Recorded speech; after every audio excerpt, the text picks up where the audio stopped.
lunch break live with Jackie with a Q. Hope nothing with the internet, because I see it's a little delayed. Hope don't nothing happen, right? Hey y'all, come on up and through here. Jack Squad, YouTube families and friends. How everybody doing? And I hope all is well. Okay. Hope all is well.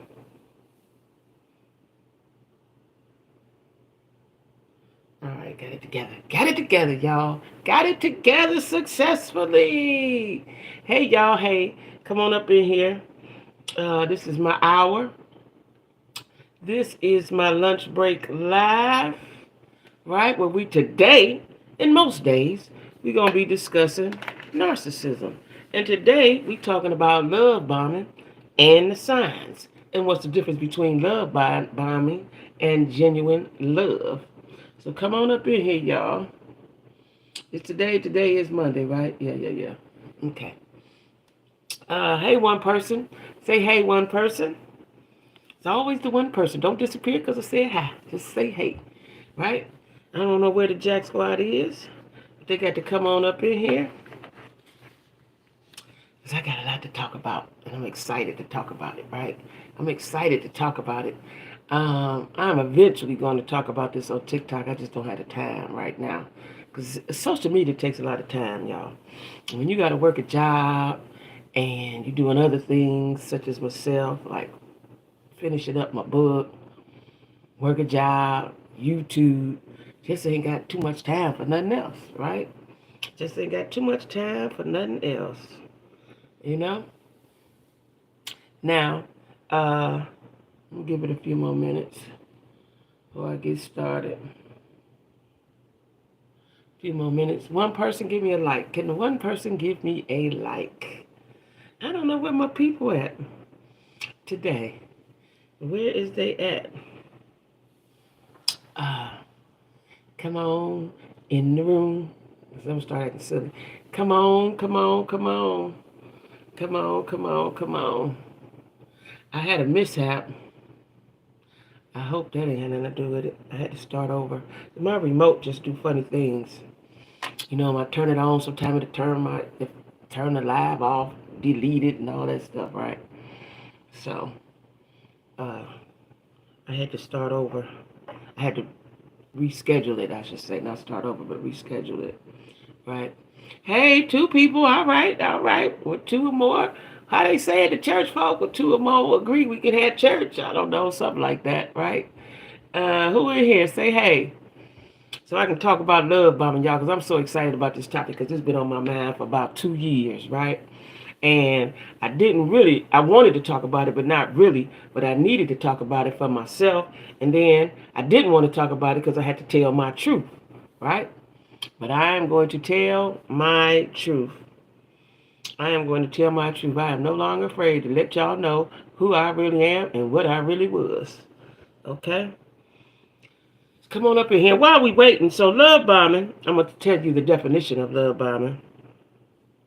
Love bombing is a continuous bombing of a person with flattery, compliments, and affection. It comes in various forms: gift giving, long-winded messages, social media interactions. Now that's if they involve with social media, right? And passionate declarations of love. And it is often used by those with the narcissistic personality disorder, NPD, right?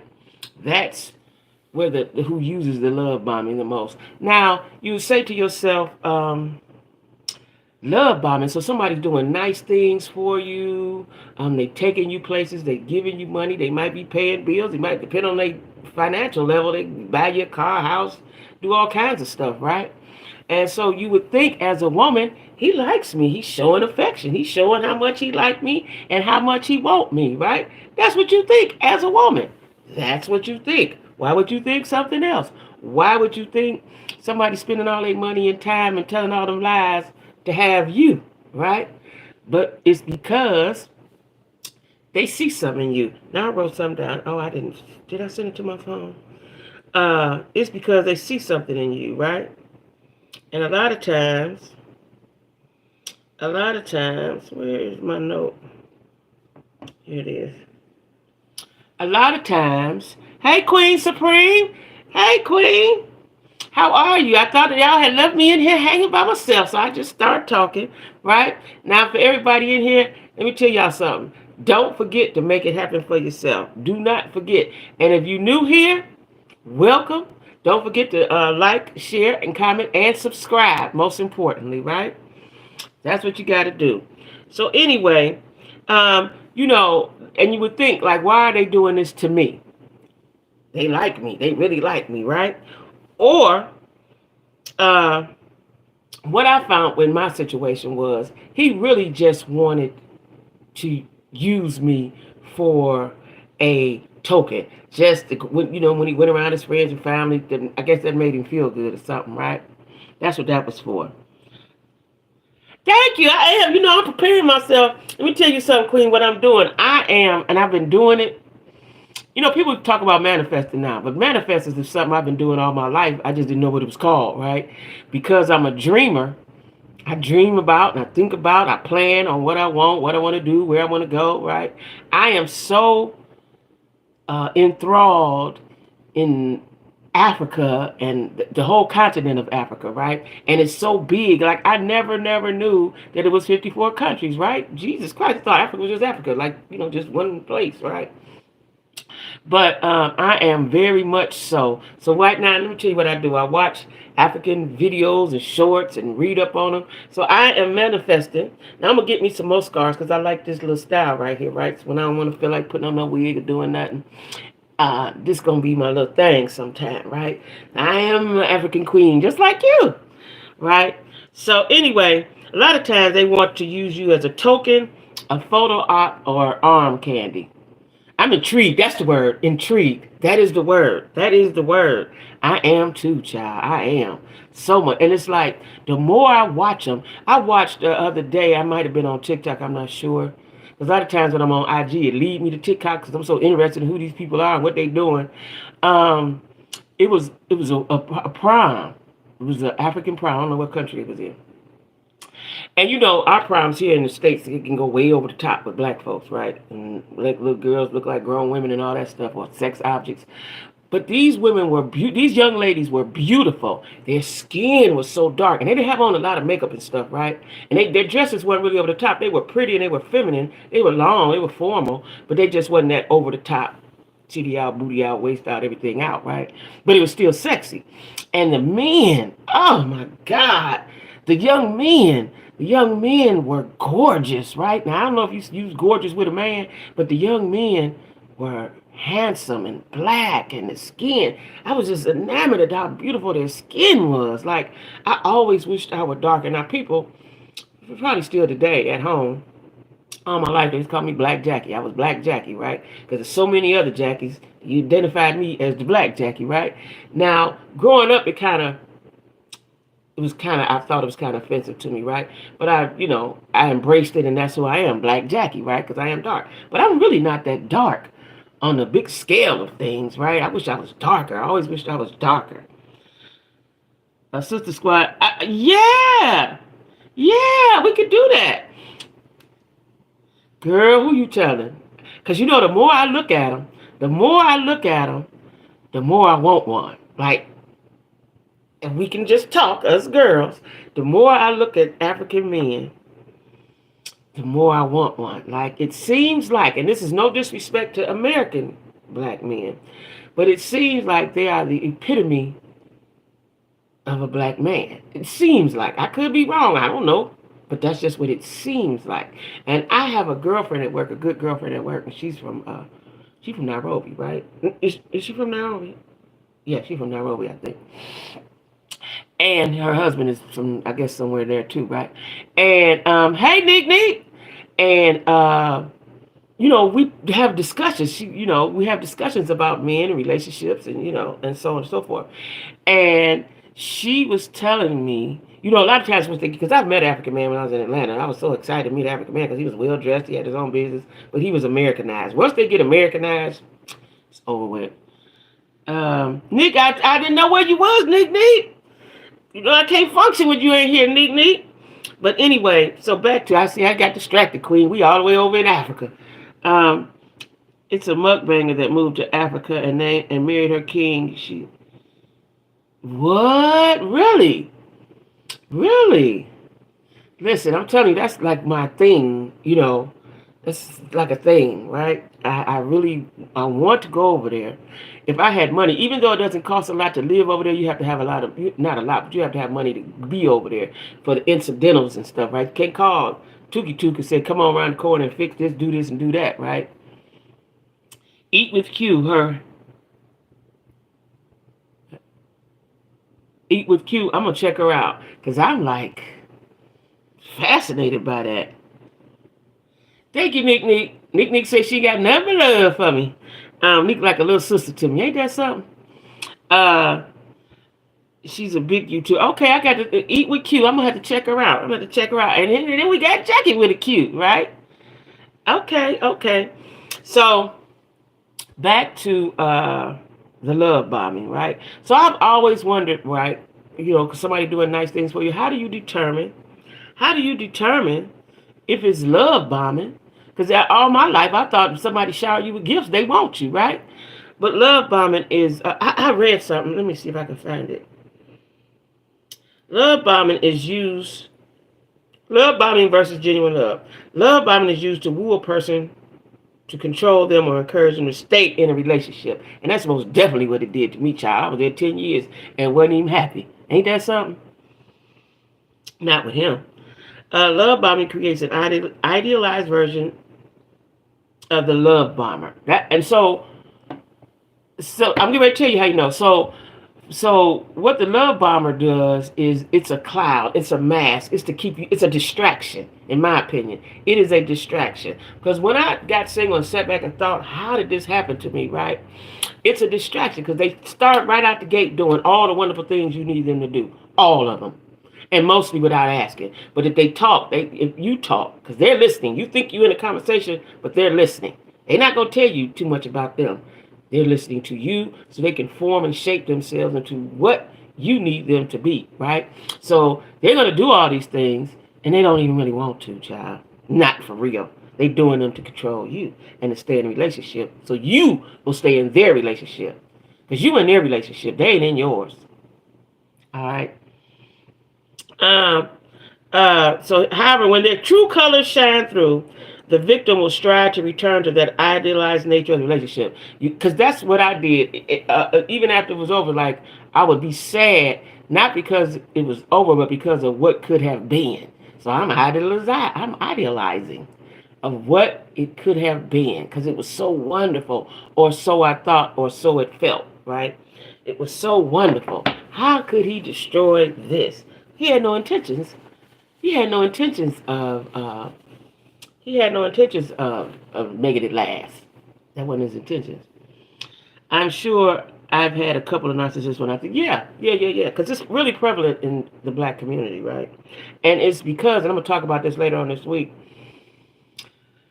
and I ain't blaming nobody, I'm just saying that this is what it is, right? Because a man is the head. So we are raised with that. The man is the head, the man is the leader. Of course, we've had to lead and be the head and do all the things. But that is not our nature. That is not the way nature designed that, right? So when the head is fucked up, for lack of a better word, fuck up the whole house, right? The whole house is messed up, right? So you in a relationship with him, he done had all kind of garbage from before, and then he bring that garbage. He don't ever get healed from that. And I'm going to always say this because this is what I believe. He never gets healed. He don't care to get healed. He might not even know that he's sick, right? And he take all of that bad behavior, all of them lies, all of the stuff he been doing, and then he go on to the next woman. I'll give you a perfect example. Somebody like Future, right? Like his music. Like him. He ain't did shit to me, right? But he got all them baby mamas, and everybody still get with. I tell you another one, Nick Cannon. Y'all know who he is, so he got with you, right? But we keep going with him and keep conforming to him, and then when it's over, you sit and be hurt over there, right? You gotta stop that. So anyway, so it says here on the other hand, genuine love. This is the part I wanted y'all to know. Is typically, because I couldn't understand, like, how did I fall for this when I thought he was doing nice things? Genuine love is typically less intense at the beginning and stays consistent. This is what I tell guys when I meet them. Don't skip the steps. All that bullshit you talking and doing, skip the steps. It's a progression. It's a progression. It ain't a boom, which is what the love bombers do. They boom you with stuff, right? Um, a person claiming to love someone will remain faithful to their words, promises, and actions. Let me repeat that. A person claiming to love someone will remain faithful to their words, promises, and actions. Okay? They may not constantly shower you with gifts, but they will be meaningful, thoughtful, and sincere when they do. So, to me, the difference between a love bomber and genuine love is that it's a progression and it's consistent, and that's just what it is. It's consistent. It is consistent. Love bombers just boom, throw stuff at you. Boom, boom, boom. I'm telling you, I was so overwhelmed. Them first 60, 90 days I was with this man, I thought God had answered all prayers. God damn it. This is, woo, baby. There is a God, right? That's literally what I thought. I'm telling you. Every day was like a holiday. So had I known about this, I would have took a step back and say, ooh, let me see. Right? Now, it says love bombing examples. Common examples of love bombing. You're my soulmate, right? You're my soulmate. You're the perfect woman. And he used to always tell me this. I'm going to tell you what he used to always say to me, and it still resonates today. He grained this in my head. You do more for me than I do for you. Now, at this point, I'm thinking, what? All the stuff you do for me? I ain't did nothing for you, right? It's the mental. It's the mind fuck. It's the mental mind fuck, right? He always said that you do more for me than I do for you. And I'm sitting there thinking, what I do, right? What do I? Yeah. Um, uh, you complete me. And this is another one he used to say to me, I never met anyone like you. I ain't never in my whole life met nobody like you, right? Now you would think somebody who's wants to love you or wants to love you, because at this point it's not love. You would think that they never met somebody like you, but they say it's a consistent thing, right? I'll never meet anyone like you ever again. You hit. And they have you thinking, the disturbing part of this, y'all, is that they have you thinking that you are it until they flip. You honestly think, I am getting ready to go dun, dun, dun, dun. We going down the aisle, goddammit. I am getting ready to go dun, dun, dun, dun, right? Because all these wonderful things he have said to you, but they're surface. All of these wonderful things he did to you is a setup, right? To keep you controlled. To keep you controlled, right? Now, you think control like don't sit here, go there, you can't go here, don't talk on the phone. It's financial control. For me it was. It's financial control, right? And then you get relaxed because he got it. He got it. Tell him. He gonna do it. So you comfortable in that. You sitting in it. You comfortable in it. I ain't got to worry, because for me that's what it was. No worries, baby. Right? Now here it says, I'm going to tell y'all the 15 common love bombing signs. I hope we can get to them before my hour is up. So first, they want to know everything about you right away. So you just run up at the bomb. Because as women, we're emotional, right? Men are not. So we just tell it everything. He interested in me, baby. He listened to me.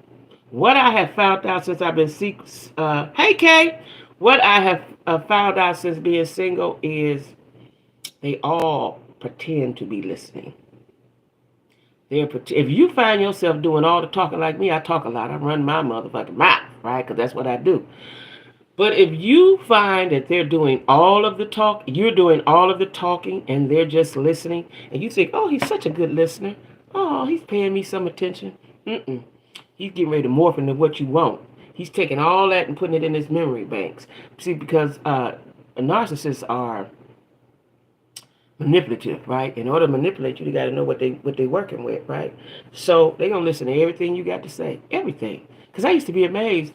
I would just be talking about something in a general conversation. Like I told y'all, the next day or two, he would present that, or he would talk about it, or he would make a way for whatever I was talking about, right? They're listening. Now, you ain't going to know too much about them.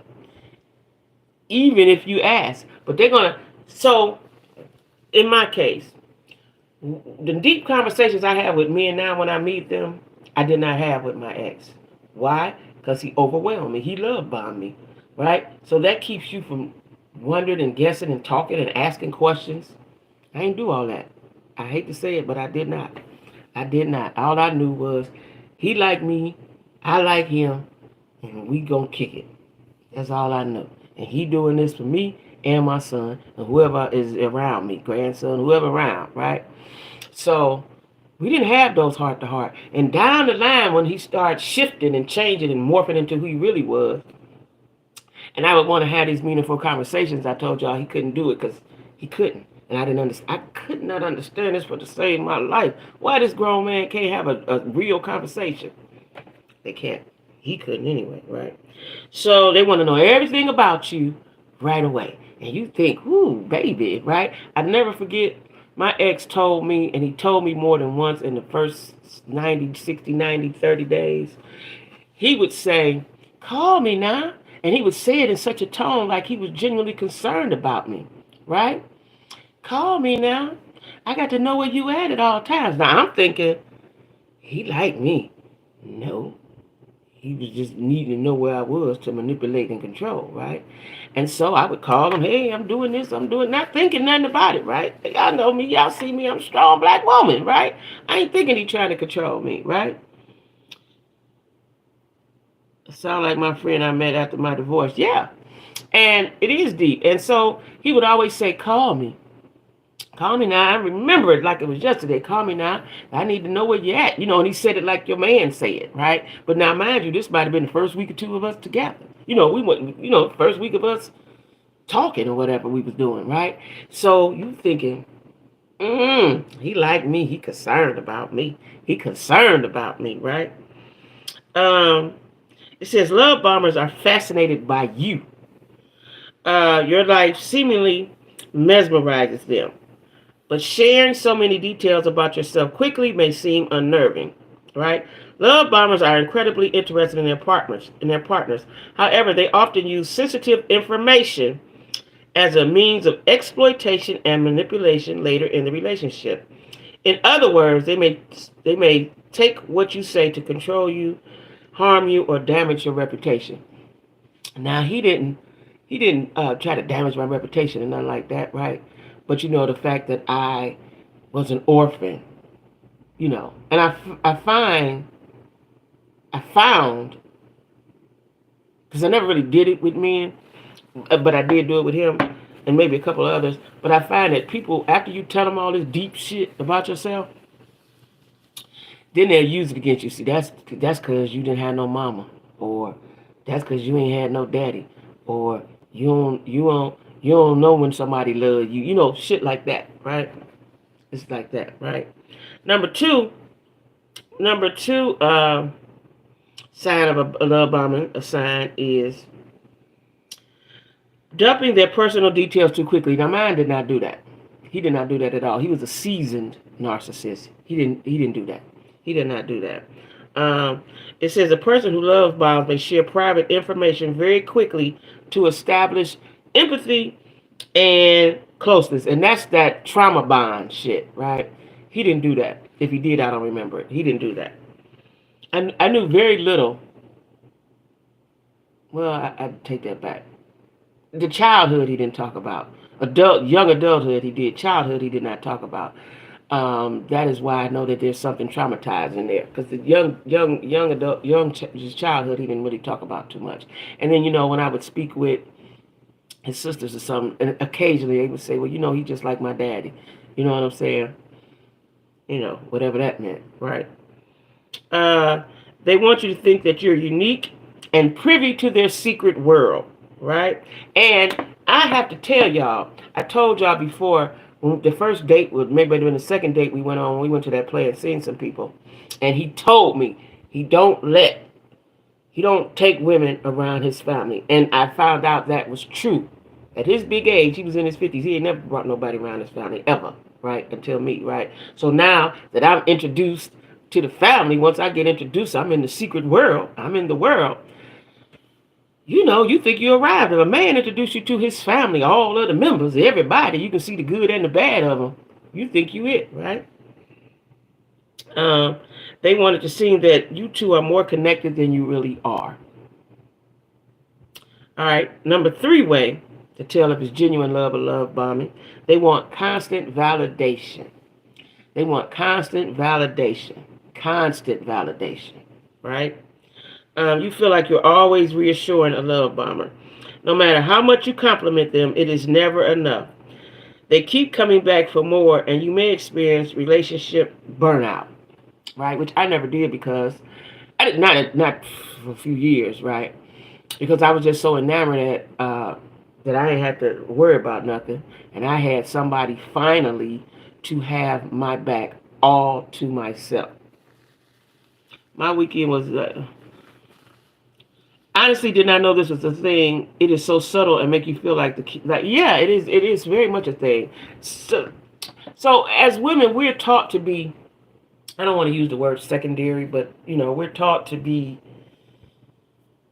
submissive to a man, right? And that's okay. If he's the right man, that's okay because that's who we are innately. That's who we are.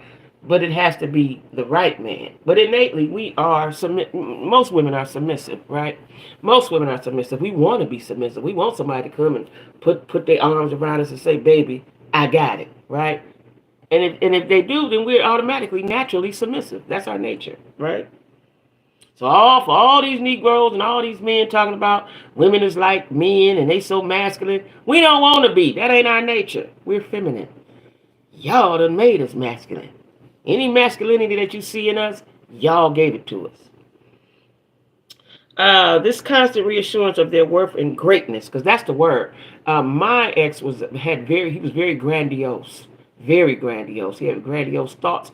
Sometimes we listen to him like, oh, this nigga crazy, right? And it's okay to be a dreamer. I'm a dreamer. But he had very grandiose thoughts, but he didn't really put no action to achieve whatever it was, right?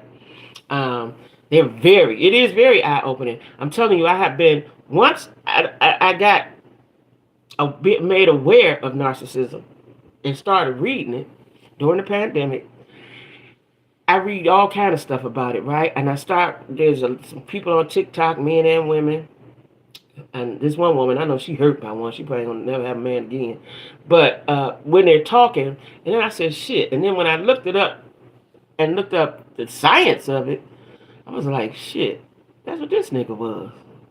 And I'm telling you, everything, my whole third book, my last book will be about this, the 10 years plus that I was with him. And then you'll see, because it's so much. It's so broad. It's so much. And you like to think you smart. For me, I'm a street girl. I'm street savvy. I got book sense, common sense, street sense. Can't nobody do that to me. Right? Number 4 is intense declarations of love.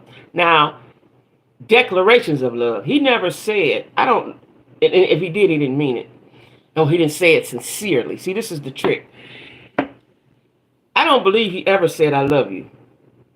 He may have, but it wasn't in a sincere kind of way, right? It wasn't in a sincere kind of way.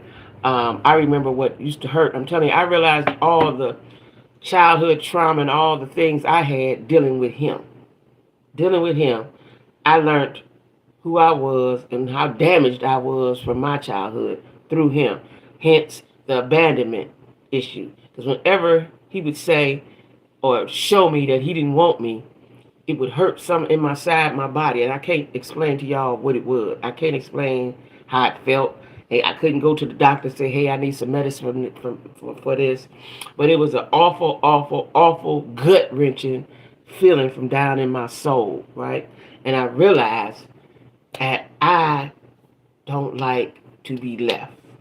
Right? Now, of course, I done broke up with dudes before, but I ain't like them. I ain't want them, and, I probably was the one doing the breaking up, probably, right? It was something about the way that he would abandon, because he definitely would abandon. Because if we cool today, and then I call your phone and you don't answer, and a couple days later I see you say, I don't want you, that's abandonment, right? Pressure to make you commit. And if they really know what they're doing, it ain't like you better do this and you better do that. It's the manipulation and the way they talking to you and what they saying to you, right? Um, it's only been a few days, but they're ready to make things official. So they have you thinking you the it. Because I'm not a fool, y'all. I really thought this was the man I was gonna marry. Now listen, the man had helped me buy a house. This my nigga. We together, right? And that was within the first year. Right after the first year, it was very, very soon. Very, very soon. It was so much so we were so together and involved. His family and friends would always say, especially during year 2, when y'all get married, when is the date? When y'all get married? They would say that. His people, right? But they never saw him with nobody. And one of my friends that became close with me, which was his friend first, and she became my friend, was her husband and him were very close at one time. She told me that he would have conversations with her before he met me.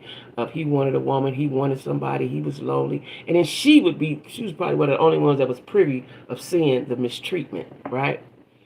And so they are very confused individuals themselves, right? Saying all the right things. That's another sign. They always say all the right things. It is not normal. It is not normal for somebody to be perfect. Perfect don't exist. But that is the image that they portray, that they are perfect for you, right? That is the image. And I'm telling you, I really thought that, right? I wasn't thinking. I had been through a turbulent time, too. That's another thing. They can find their victims or their supply. They call it supply. They want you to be vulnerable. They want you to have went through something, right? And once you become strong or who you are or come into your own, it's difficult for them because they don't like that, right? But I'll go into that later. But no one is perfect. That is why now, when I'm talking to guys and they automatically say, "Oh, I love you, I like you," you don't even know me, sir. You don't even know me. And quit skipping the steps. Do y'all know how many times I have told men, quit skipping the steps? Quit skipping the steps. It's steps for a reason. It's 12 years of high school for a reason. You ever met somebody that didn't go through all the 12 years and realize they lacking something? You can't skip the steps. It's important to take all the steps. Don't jump over them. Don't skip them. Take each and every step. Because you are building a foundation, right? Which I wasn't thinking about when I got with him because I thought he was the greatest on earth. But when you trying to build a foundation, so if you builded it and you didn't skip some steps, shit gonna sink, right? It ain't gonna stand. It ain't gonna stand. They seem to read you so well. At first, this behavior may feel incredibly grateful. However, it may seem hollow and disingenuous over time, and it is hollow. It is very hollow. And I'm being honest with y'all. I saw a red flag. I saw a red flag. I want to say in within the 90 days, right? I had a conversation with him because I was so happy with him, right? When we started being intimate and I would go to his house, he would ask my son. This is another thing they know how to do. He would ask my son, "Is it okay if your mama spend the night with me?" Is it now? He a child. I go where I want to go. God damn it. He'd be like, "No." And he would ask my son. My son was a teenager. He was capable of being in the house by himself. Shit, he probably was having sex too. But he would ask my son, "Is it okay if I take your mama spend the night with me?" Oh, I thought that was ooh, right? Ooh, right? He did all the things, y'all. It ain't like I'm just a stupid head. He did all of the things. But I didn't see past, like I said, they're hollow. I couldn't see that right away. I might not have saw that till maybe 6 months in. By then, you're in love. When you do see it, you're in love already. And you think you can fix them. Love bombers pay very close attention to other people. They're often skilled in charm and social intelligence. And he was. He was very charming. Very charming. He was. So they know how to feign closeness. Now, this is what I just said. See this? See that? Real love isn't perfect, but love bombers aim to behave perfectly, even when it's entirely unrealistic. Now, I just said that. Just because based off my experience. Ain't nobody perfect. You want a few little mess ups or shake ups or something ain't quite right with him. Everything was right with this nigga for me.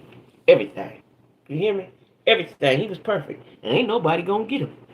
And I believe he was involved with someone. I was the new supply. I truly believe that. Because I remember we would be together and he would get a phone call and I realized this years later because he would do me. He did me the same way, right? He would get a phone call. He's not going to be argumentative all the time, right? He argues on his time, not your time. So if you got something to say to him and you upset about something, he would change it by, you all right? You got everything? What you need? So I remember one time early on, maybe the first 30, 60 days we were together, and somebody called him and he said, well, he didn't talk much. He was very good at, let me tell y'all something. He was very good at talking to a woman right in my presence. And I don't really know that it's a woman of interest to him. I think it's somebody else because he was a businessman too. So I'm thinking it's something else, right? He was very good at that. Very skillful at that, right? And I wouldn't ask no questions because, you know. And I remember him saying, so-and-so got some unsocks. Y'all need some gloves? You know, he was asking this person what they need. And I believe this was the person that he was with prior to me. Right, he had abruptly left her when he met me, right? That's what he did, you know, because he did me the same way. And I think the only difference between me and whoever else he had been with all his entire life was that I was different from I really was different from all of them. And he liked me as much as he could, but it created animosity. He was mad at himself. He was mad at himself for liking me. That's just truly what I think, right? Intense clinginess. They want to be with you all the time until they switch it, right? So you're used to being with them all the time, right? But it's on their time. It's not your time. But you don't realize that. It's on their time. That's what they want, right? The moment you try to break away and do something, that's when the friction's going to come, right? A common love bombing red flag is one that spend every moment with you. They text or call you nonstop. They don't know how to entertain themselves when you're gone. Right? They don't. Because they have to always have attention and validation, right? Or something to replace it. And for my ex, he was a gambler, so he could be around other people and be the center of attention and talk the loudest and all of that stuff, right? As a result, they're clingy and endlessly demand your time and attention. Clinginess often comes from a profound insecurity, that's the magic word, and can manifest in love bombing. The love bomber wants you to be thinking of them at all times. Even if they can't physically be with you, they want to ensure they have your attention. And that's exactly what he did. He had my attention all the time. All the time. My friends would say that. I'd be like, shit, girl, this is my nigga, this is my man, right? So evidently I was exemplifying something. You know, I don't know what it was. But they were seeing something that they probably had never seen before. I'm sure they had never seen before, right? But he did have my time. He most definitely had all my time. Like I told y'all before, he had so much of my time that when it was coming to the end, I didn't know what to do. I'm like, shit, what I'm going to do? Me, Jackie, what I'm going to do without him? What I'm supposed to do? What I'm supposed to do now? Right? I was like, I was telling myself one day, I was like, girl, if you don't shake that shit. But it is. They consume all of your time. All of your time. Why? Because you are necessary for them. You are necessary for them, right? They consume all of your time. And like I said, that time I told y'all we was at his sister's house, we was having a good time, I was having a good time, it was the reason he wanted to leave. Whenever I was having a good time, he would want to leave, right? No matter who it was. These your people. These your kinfolk, right? He wanted to leave and go do something else, and I didn't want to. And when I tell y'all the daggers and shit, the fumes coming out of his head, the spirits coming towards me, was horrible, right? And he made so much tension in the room, everybody was aware of it, right? He was intense with that when I did not do what he wanted to do. Now, mind you, I did what he wanted to do because I liked him. It wasn't no pressure, you know, because I ain't doing shit else. You know, I'm cool. I done quit my job. I'm hustling. I'm on my time. You know, I'm doing what I want to do. So all my time was free for him when I thought it was free for me, right? And when I sit back and think, like, why didn't I, even though I know now it wasn't time, my story it wasn't time to tell this story. But I had 10 years. I could have been doing so many other things, but I did not because I was consumed with him. I was consumed with him, right? And so when I think back on that, I used to, not anymore, because you just go through stuff and you just learn from it, right? And I have learned from it. But you go through stuff, you're like, why didn't I do this? Why didn't I do that? The shit never entered my mind, right? I'm in my house. First of all, I'm in my house. So I was the perfect person to be with according to my circumstances that I've been through in life. I was the perfect victim. The only reason why it was not as successful as he wanted it to be, because I am as strong as I am. But like I said, if I had been a lesser woman, a weaker woman, insecure woman, no confident woman, he'd have tore my ass up. He'd have drugged me all down through there, bro. But I just wasn't that, and so that became a battle. It became a battle of wits, literally in the house, right?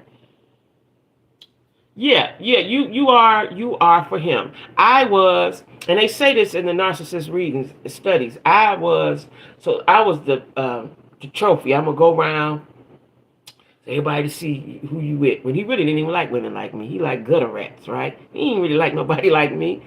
But I was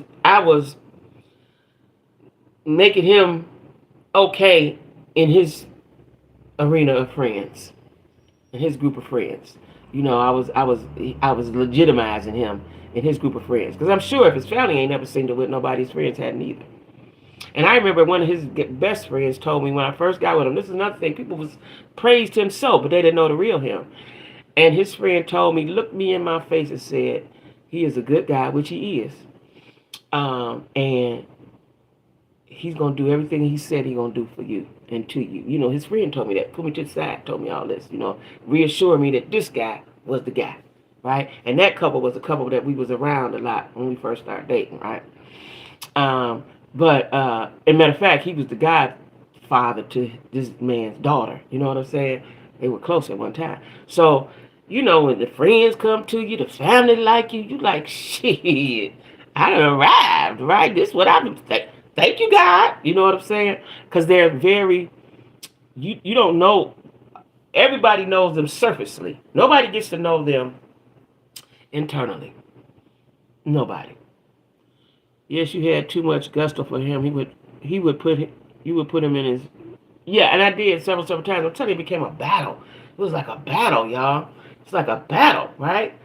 Woo! It was like a battle, especially once my son left. Now, when my youngest son left, my oldest son came, but he was never there. So we would just be in the house. When he was in the house, it would be a battle. It would be a battle. It was a wits battle of the mind, like for real. Years later, when I told you, my mother told me, you gave him too much of your power, and I had to sit down and think about what that meant. And then I regained my power. But I'll tell y'all that in the book. Over the top expensive gifts, right? Initially. Over the top expensive gifts. Now, he would do things like, say he around his friends, because his friends became my friends, of course, and they're still my friends now. And let's say somebody going to see, initially we would do stuff together, but that ain't what the stuff he wanted to do, right? They fake with that. And so the expensive gifts would be, somebody would call me like, "Oh yeah, Murph just bought you a ticket to such and such." He would make sure I went, but he wouldn't go with me. I would walk away from everything, job. Well, you don't know it's insanity when you in it. You don't know it's insanity, right? You don't realize it's insanity. And then also I was thinking, now let me tell y'all this. This was my first real relationship, right?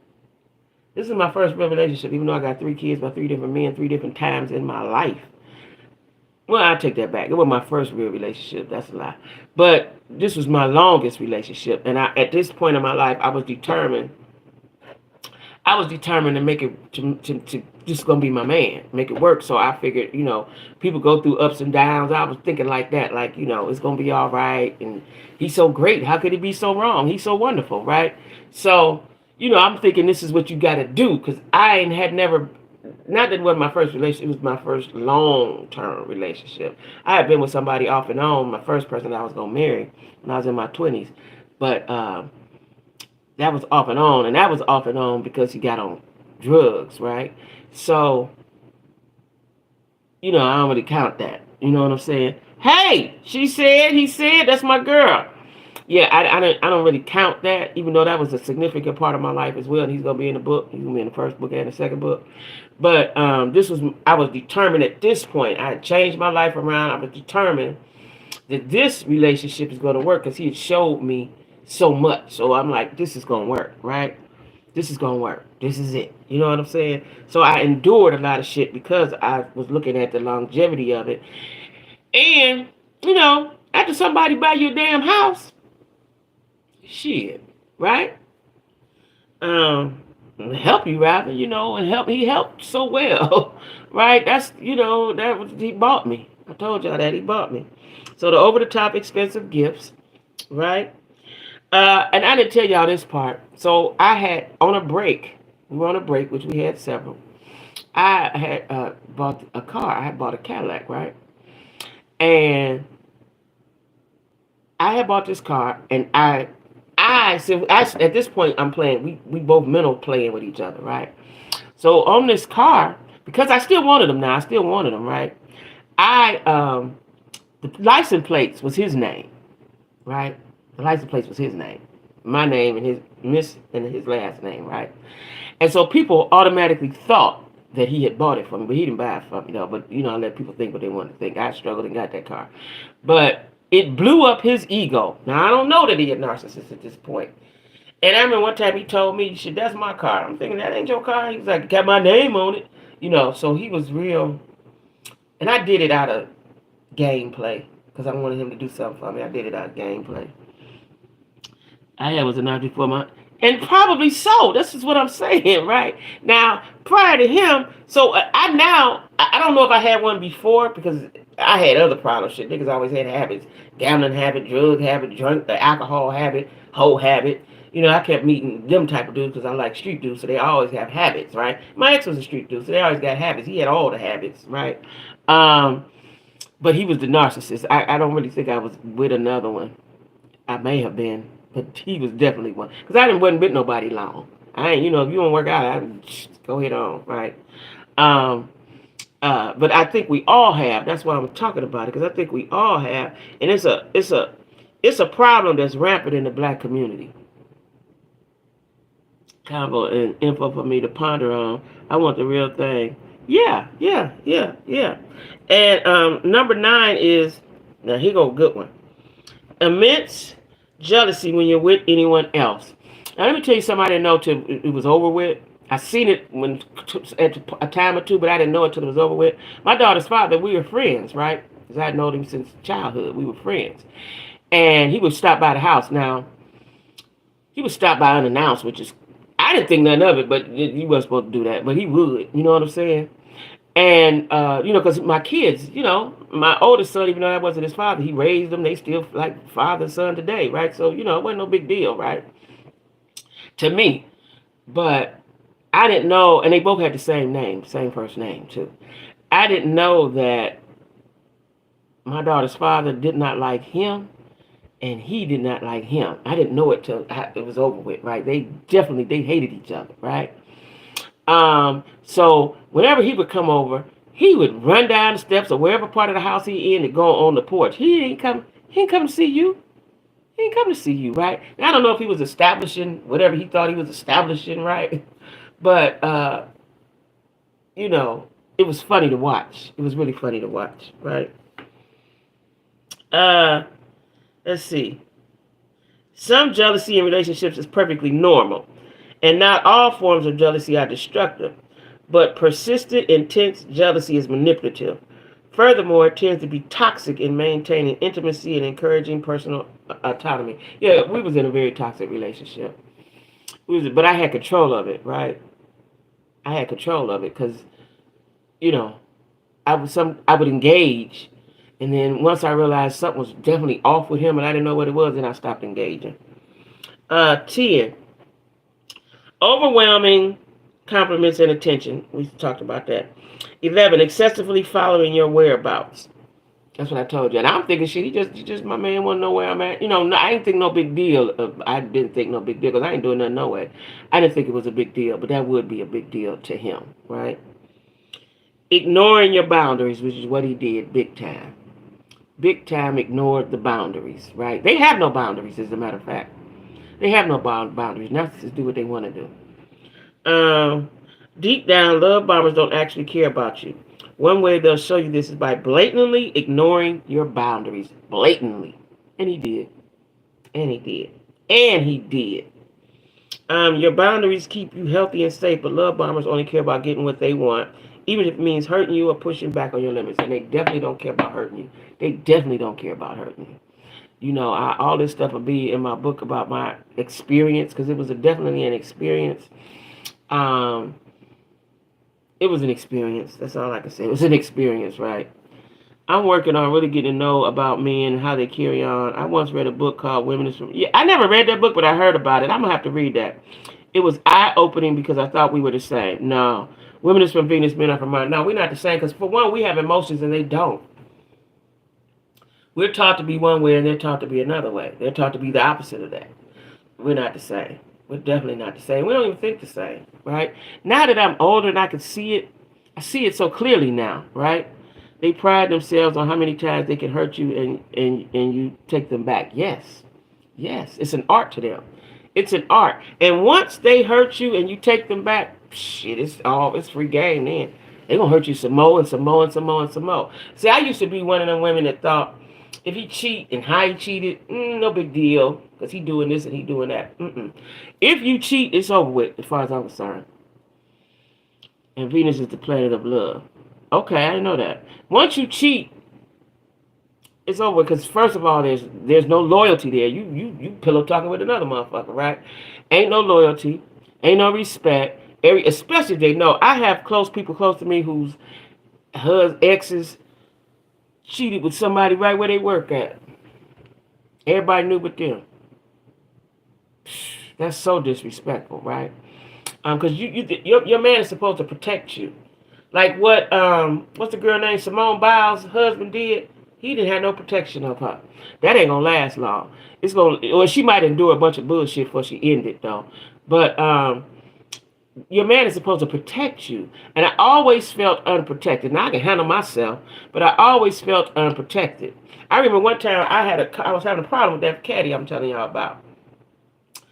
And my mechanic referred me to a man that was an expert. That was his forte, caddies, right? Because I had an old North Star, and the motor and the trans is connected together, some shit, right? But anyway, he referred me to this guy that, like, go see him, he gonna take care of you, right? And dude didn't do right by me, right? So I tell my guy to go and talk to him. He never really did, right? He never really did. He never had my back. Hey, Connie. And I had to call my ex, the one I just told you about that I was going to marry. I had to call him, and he said, I'll go up there and talk to him, right? I remember one time I bought another car from one of his friends, right? And the car, all it did was a van. I was trying to get my son to college with all his stuff. It got me down there and back, and then it blew up or something, right? And so my daughter's father said he was a mechanic. He said this is what he did, and he fixed it up, and Jimmy rigged it up enough for you to buy it, and that, and he told me what he did, blah, blah, blah. So I tell my ex, you need to go check dude to handle that, right? Never did. Never did. I was always unprotected. Always unprotected, right? Someone was searching for, I could tell by what her husband said. Yes, she was. Yes, she was, because he think he the prize, right? So he always, he didn't care about the boundaries, child. I think narcissistic men have mommy issues too. Yeah, probably so. Probably so. Yeah. I think it comes from him especially, because of all the attention they need. He was the middle child of 12 or 10. I can't remember if it was 10, 11, or 12. But he was the middle child of that. Right in the middle, right? And he didn't get the attention. He didn't get the attention, right? How can you? You got all them kids, and daddy there sometime, daddy ain't sometimes. Shit, mama might have been crying half the time. Yeah. Lashing out when criticized. Now, what he could never take, he could never say I'm sorry. Never. He'll say something like, well, we ain't gonna worry about that, or so, if it didn't turn into an argument. He could never, ever take criticism. Never. Right? Just didn't do that. He didn't acknowledge when he did wrong. Didn't acknowledge when he did wrong. None of that, right? Never take, oh, here you go, right here. Never taking responsibility for previous relationships. Now, I didn't know much about his previous relationships because he didn't talk about them at all. Let him tell it. He ain't really been in none, and he probably had not been in a real relationship, right? Y'all see my collarbone? You know what I think is wonderful on a black woman? Her collarbone. I'm tripping on that. You know who got good collarbones? Angela Bassett. But anyway, I digress. I'm just tripping on myself, right? But they don't take responsibility. You're not going to hear no sorry because they don't have empathy. So how can they be sorry? They don't have empathy, right? I think tomorrow or maybe the next day, tomorrow I'm going to go a little further in the love bomb, and then the next day I'm talking about gaslighting, right? Because that's a big thing. But this is a thing, y'all. This is a thing. And like I said, most of us have been with one. Most of us have been with one or two. Like people in the comments say, my mama was one, my daddy was one, my husband was one. I can't imagine being surrounded by more than one of them. I cannot. Because it's too much on your mental. I, for one, am a professional. Y'all know I do psychology on the side. So I'm professional with the psyche, right? Because I've sat around and watched people as a kid all my life, right? Been in the streets all my life. So I know about people. But it's a lot. It's a lot to deal with. And it's draining. It's draining, right? It's draining. You know what I'm saying? I'm really checking inside of me so that I won't draw any more narcissists to me. I'm tired of that shit. Yeah. And people say, well, that's what you attract. I don't know how I attract that type of shit. I don't know. Do I need to get my aura cleansed? What I need to do? Is it a such thing as that? Because I don't want to attract. I'm a good person, and I seem to keep attracting bullshit, weirdo niggas, right? I don't know. Is it something in my eyes? Like, what is it, right? Because I don't, I don't like it, right? I don't like it. And I don't want to be one of them women because I'm too young for that shit. And I just don't want to die alone and be by myself forever. I don't want to be one of them women that say, I'm just off of me. Like, I've had a couple of my friends like, I'm done. I was just talking with my girlfriend yesterday. She was like, I'm done. I'm done. I was like, you just talking about just sex or dudes? She was like, I'm done. Like, I don't want to be that person. I don't want to be like, I'm done with niggas. No. I don't want to be her. I was surrounded by those, in fact, really, but my new boundaries kept them from coming around me now. Gotta have them boundaries. That's just something I'm learning now at my big age. Because you think that the people that love you supposed to be around you, right? You gotta set up boundaries, which is what I'm doing right now in my life right now. But I've been able to accomplish so much. And when I look at myself, like, you don't want to think that, y'all. Let me tell y'all this real quick before I go. When I look at myself, to y'all, I probably look the same every day. But when I look at myself, I see the difference, right? I see the difference in me. Those people who you don't make them have no boundaries with you, they drag you and drain you. They drag you and drain you. I don't care who they is and where they fit at in your life, the bloodline and none of that. It's causing a slow death, in my opinion. They're predators and can definitely, hey, classy boots, sniff out good prey. Yeah. And if you're still attracted, then you still have work to do within yourself. Thank you so much. Thank you so much. I hope I ain't, but I seem like I attract bullshit, like liars. I might be putting out the energy of insecurity, maybe. Boundaries me from now. Yeah, you gotta have boundaries. I realize I put myself around those I love, not those who love me. Ooh, that was profound. Let me read that one more time. He said, she said, which is my girl Tabitha said, I realize I put myself around those I love, not those who love me. That's deep. That's deep. And I keep thinking, now what I got to work on? What is wrong with me? What I got to work on, right? Shit. Yeah, it's a good point. It's a good point. Well, y'all, I thank you. I got to go to work. I thank you. I thank you. I thank you, right? I thank you. This is, I guess, I think working on yourself never ends. That's what I think. I think it never ends. You should, childhood issues we had. Okay, yeah. Well, I think once I finish with this here book, this first part especially, which mostly pertains to my childhood, because I feel like I'm unleashing, I'm unloading. Like, I'm feeling lighter, if that makes sense, right? It's not like so much of a burden anymore, the shit I've been through. Okay, Connie, it's not so much of a burden to me because I was ashamed of that. What I'm talking about to y'all, as far as my childhood and my narcissistic relationship, that was a secret. I was something I was ashamed of, and I'm talking about it now. It took me a minute to talk about the narcissism, but I think the whole YouTube, writing my book, allowed me to be open and free. Because I keep thinking about what my little ladies at church said. They said, Jack, you have to tell your testimony so you can help somebody else. It ain't for you, it's to help somebody else. So that's where I'm at now, right? Because I can held this shit on in me for so long, right? It ain't did nothing but burden me, make me blacker and darker. Not blacker, but darker. You know what I'm saying? Thank you. Thank you. Thank you. Hey, Keitha. Be mean to these men. They have respect for you then. You know, I said that, Keitha, the other day, like when I was somebody else, I didn't have no these kind of problems. As soon as I changed my life around, then I learned years ago that all of our responses are from childhood. I believe that until we purposely reestablish ourselves emotionally. I like that. Woo, I love y'all. Y'all be helping me so. You say, I learned years ago that all of our responses are from childhood until we purposely reestablish ourselves emotionally. That is so good. Reestablish. Can I use that in my short tomorrow? Reestablishing ourselves emotionally, because that's what I'm doing. At this big age, I'm just now doing that. I read it in a book. Okay, purging is really good.